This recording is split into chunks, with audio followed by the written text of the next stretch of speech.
Look up there. What is that in the sky, a bird or a plane?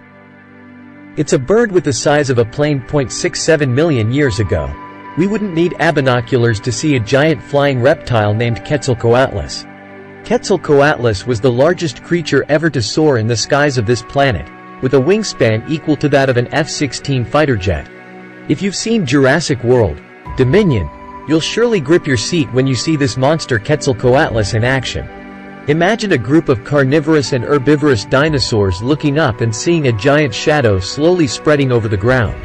Even the infamous T-Rex would be nothing more than a meal for the ruler of the Quetzalcoatlus. Discovered half a century ago in Big Bend National Park, Texas. The first fossils of this species were excavated by a 22-year-old geology student named Douglas A. Lawson in 1971. From 1972 to 1974, about 40 miles away from the first dig site.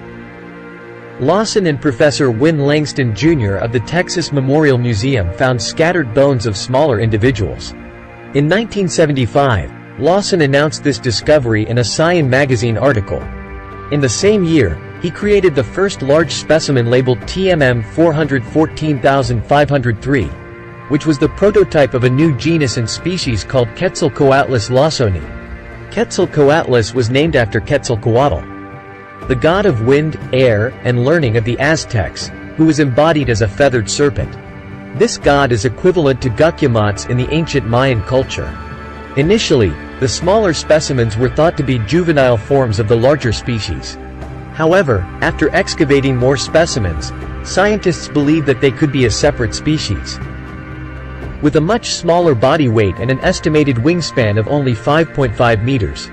In 2021, these smaller flying reptiles were formally named Quetzalcoatlus lawsoni to distinguish them from the sky ruler Quetzalcoatlus northropi.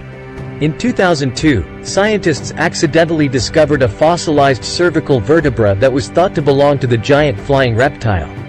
Based on the evidence gathered to date, Quetzalcoatlus is classified as a pterosaur genus that existed during the Late Cretaceous period in North America, about 68 to 65.5 million years ago. They belong to the family Azdarchidae, a group of pterosaurs with long, stiff necks. They are considered one of the largest known pterosaurs, along with Hadzygoteryx, and are the ultimate result of pterosaur evolution. This creature has wings made of skin and keratin fibers covered in fur, like all other flying reptiles. Quetzalcoatlus is likely a warm-blooded, egg-laying species, and its tail has disappeared, perhaps to improve its mobility. Its neck is 1.8 meters long, and its skull has a beak that is 1.2 meters long, all creating the image of a giant bird. Quetzalcoatlus appears to have a fairly unbalanced shape and is not very friendly looking. During the time these giant monsters were alive, there was no way to measure their strength. So we still cannot estimate their size and weight today. When first discovered, scientists estimated that the fossil came from a flying lizard species with a wingspan of up to 13.7 meters. By 1981, a more in-depth study showed that this number was too large. Finally, the most recent estimate of the wingspan is only 8 to 11 meters. Quetzalcoatlus is about the same height as a giraffe, around 5 to 6 meters. Estimating the weight of this giant bird is extremely difficult because no current species has a similar size or body shape, leading to highly disparate calculation results. A 2002 study showed that the body mass of Quetzalcoatlus was 200 to 260 kilograms, significantly lower than most recent estimates. The issue of the size of this flying lizard species is related to questions about the size limit of flying animals. Can Quetzalcoatlus reach that limit or not? To this day, scientists have not been able to find a conclusive answer to this question. Another unresolved mystery is the feeding habits of this species. Initially, it was thought that they ate fish and crustaceans like most other flying lizards. However, scientists later discovered that they lived 400 miles away from the coast during the chalk period, and there was no evidence of water on the mainland within a large radius. In 1975, Lawson rejected the theory that Quetzalcoatlus herbivorous and declared that this flying lizard ate rotten flesh. They could fly around for larger predators to leave and eat the carcasses of dead dinosaurs or eat young dinosaurs without parents. But in 1996, Thomas Lehman and Langston rejected the theory of eating rotten flesh. They argued that even when the creature sealed its beak completely, the lower jaw still hung deeper than 5 centimeters with the upper jaw. Very different from the beak of scavenging birds. With a long neck and a long, toothless jaw, Quetzalcoatlus feeds like modern waterbirds. However, in 2007, this theory was rejected with the argument that this is not a feasible method for large flying lizards, because of the enormous drag force they would need to exert to hunt. In 2008, Mark Paul Whitten and Darren Nash claimed that this creature was probably a terrestrial predator similar to modern storks, and could hunt small vertebrates on land or in small streams. Now, the important question is, how could a giant monster with such fragile wings dominate the sky? The answer is thanks to the hollow bone structure. Quetzalcoatlus can easily glide and become a fearsome predator in the sky against any animal.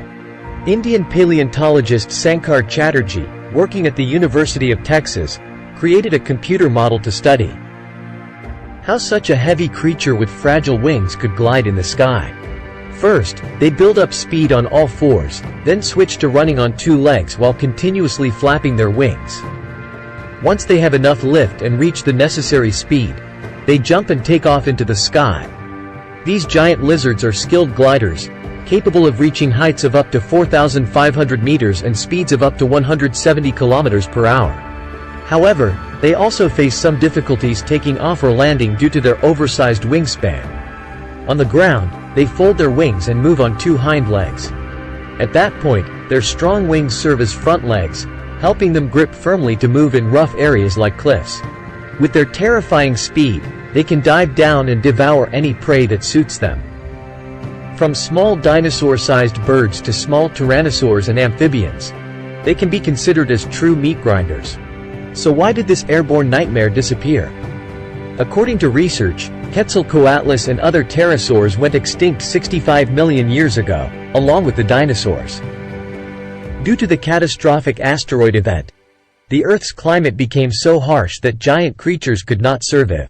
According to scientists, at the end of the Cretaceous period, there appeared brightly colored species with a wingspan of only 1 to 2 meters.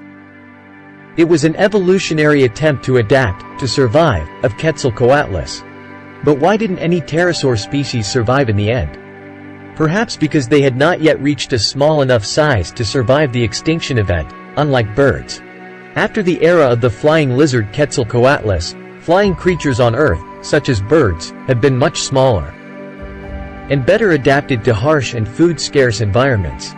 And those are the findings we have researched and compiled about the largest flying monster ever to appear on the planet. If you enjoyed this video, please like, subscribe, and comment for us to create more similar content. For now, goodbye and see you again.